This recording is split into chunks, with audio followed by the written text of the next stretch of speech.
Bien-aimés frères et sœurs, vous connaîtrez la vérité et la vérité vous affranchira. Ça, c'est pas moi qui le dis, c'est la Bible qui le dit. Mais moi, je vous dis mieux. Vous connaîtrez la vérité historique, notamment celle de vos ancêtres kémites, et vous aurez une vision globale de ce que c'est que la vraie souveraineté politique. J'ajoute, vous reviendrez à la spiritualité africaine ancestrale et vous comprendrez les enjeux de l'indépendance économique. Et pour terminer, vous accepterez votre identité culturelle kémite et vous obtiendrez deux choses. La première, c'est la paix. La seconde, c'est le développement, à une condition. L'unité de toute l'Afrique noire, l'unité de tous les Noirs du monde entier.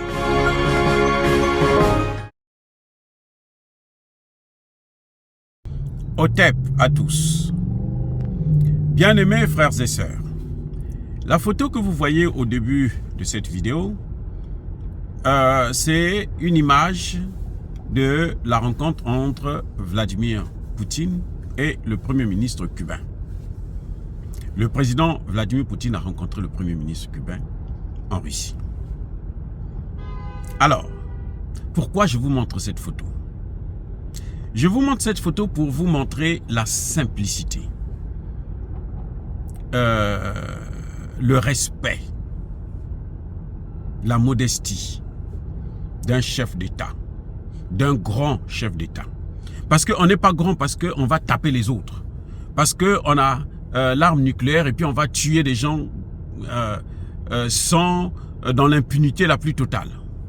Parce que on va appliquer le respect des droits de l'homme ailleurs, pas chez soi-même. Parce qu'on est capable d'aller prendre un chef d'État dans son propre pays pour l'amener à La Haye ou pour l'amener aux États-Unis pour l'emprisonner pendant des années. Non, on est grand parce qu'on se fait respecter et parce qu'on respecte les autres. C'est ça la grandeur de Poutine. C'est ça la modestie de Poutine. Le président Poutine reçoit le Premier ministre cubain, qui n'est pas son homologue. En Russie, il y a un Premier ministre, il y a un vice-président, il y a toutes les institutions, il y a des ministres. Mais le président Poutine a quand même pris son temps pour le recevoir. Et quand je compare ça avec d'autres présidents qui se disent des grands chefs d'État, qui donnent des leçons aux autres, des leçons de diplomatie, des leçons de civilité et de civilisation. Prenons le cas de la France. Le Premier ministre congolais, Koliné Makossou, depuis qu'il a été nommé à ce poste de Premier ministre, il a fait plusieurs voyages en France. Mais vous savez quoi? Il n'a jamais rencontré, ne serait-ce que le Premier ministre ou la Première ministre de la France. Il vient, au pire des cas, il rencontre le ministre de l'économie et des finances. Là, c'est quand vraiment, on veut quand même montrer que bon, on est un pays qui existe, quoi, qui est civilisé, donc on doit recevoir les colonies. Je dis bien au pire des cas. Et surtout que, malheureusement, ces présidents, ces premiers ministres, ces gouvernements viennent en France toujours pour demander, pour solliciter, toujours pour quémander. Ils sont toujours en position de quémandeurs de biens, d'argent et de ceci, pour s'endetter, alors que la France elle-même est très endettée. Ils viennent solliciter le soutien de la France au FMI et à la Banque mondiale, alors que c'est le FMI et la Banque mondiale qui sont à l'origine des malheurs de l'Afrique. Le premier ennemi de l'Afrique, là, ce sont ces institutions de Bretton Woods et les puissances occidentales qui les dirigent. Donc, vous voyez, quand le Premier ministre congolais arrive en France, s'il est bien reçu, c'est qu'il a été reçu par le ministre de l'économie pour parler de quelles sont les matières premières qu'ils veulent maintenant prendre chez nous et puis comment ils doivent faire pour contrôler encore le pays et puis pour poser des questions pour rendre des comptes sur le franc CFA. Mais en dehors de ça, non. Ils peuvent pas, ils n'ont pas le droit. Le Premier ministre ne peut pas, mais surtout pas le président français quand même, franchement. Sassou Nguesso est venu à Paris il y a l'année passée, après le sommet de Afrique USA.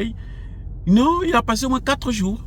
Et pourtant, il a été invité par Emmanuel Macron, qui devrait certainement lui tirer des oreilles sur la politique que le Congo doit mener, sur les positions que le Congo doit prendre sur le CFA et l'environnement et autres. Et donc, il le fait traîner 4 jours. Il le fait traîner. C'est pas lui qui paye l'hôtel, c'est Sassou qui paye l'hôtel, c'est Sassou qui paye son propre déplacement. Mais il le fait quand même traîner, alors que c'est lui qui l'a invité, juste pour le diminuer, juste pour le mépriser. C'est là où on voit la différence. Regardez, quand il y a eu le sommet Afrique-États-Unis, les pays africains sont venus, les chefs d'État africains sont venus à Washington. Vous savez, il y a peut-être 3 ou 4 présidents qui ont rencontré le président Joe Biden en tête à tête. Et quand c'est comme ça, c'est pour juste se saluer et tout. Bon, allez, next, on tend la main, next, on tend la main, next. Tu viens, tu présentes tes doléances et tout, et puis bon, allez, va-t'en, un autre.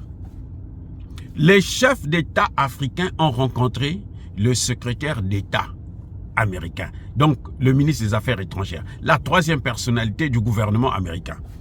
Donc, ils n'ont même la vice-présidente Kamala Harris n'a pas pu ne l'a pas rencontré. Vous voyez à quel point on nous méprise. Et regardez comment Poutine rencontre le premier ministre cubain, qui est un pays pauvre aussi, un pays du tiers-monde. Mais il prend son temps quand même pour le recevoir. Et ça, c'est la grandeur de Poutine. C'est ça qui fait son respect. C'est pour ça que nous avons et nous devons toujours avoir du respect pour ce président. Dire cela, c'est inciter à la haine ou à la violence. Non, je suis en train de vous montrer tout simplement comment un chef d'État, un grand chef d'État, un chef d'État qui se veut être grand, comment il doit se comporter. Voilà, bien-aimés frères et sœurs. Je vous bénis encore une fois de plus. Je persiste et je signe. Soyez abondamment bénis par le Dieu des Kémites. Mais que tous ceux qui persécutent le continent africain, le pillent et le déstabilisent, qu'ils soient noirs, blancs, chinois, arabes, indiens, qui qu'ils soient maudits, punis, foudroyés, neutralisés, effacés, écrasés par le Dieu des Kémites et par nos ancêtres angélisés. Vive l'Afrique éternelle. J'ai dit et j'assume.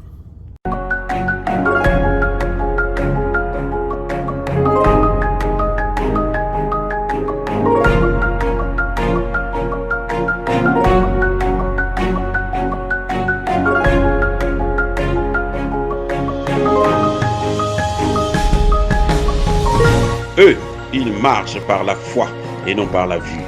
Mais moi, je vous conseille vivement de marcher par la connaissance scientifique et historique, notamment celle de nos ancêtres kémites, par les 5 sens et par l'intelligence. Abou Apia.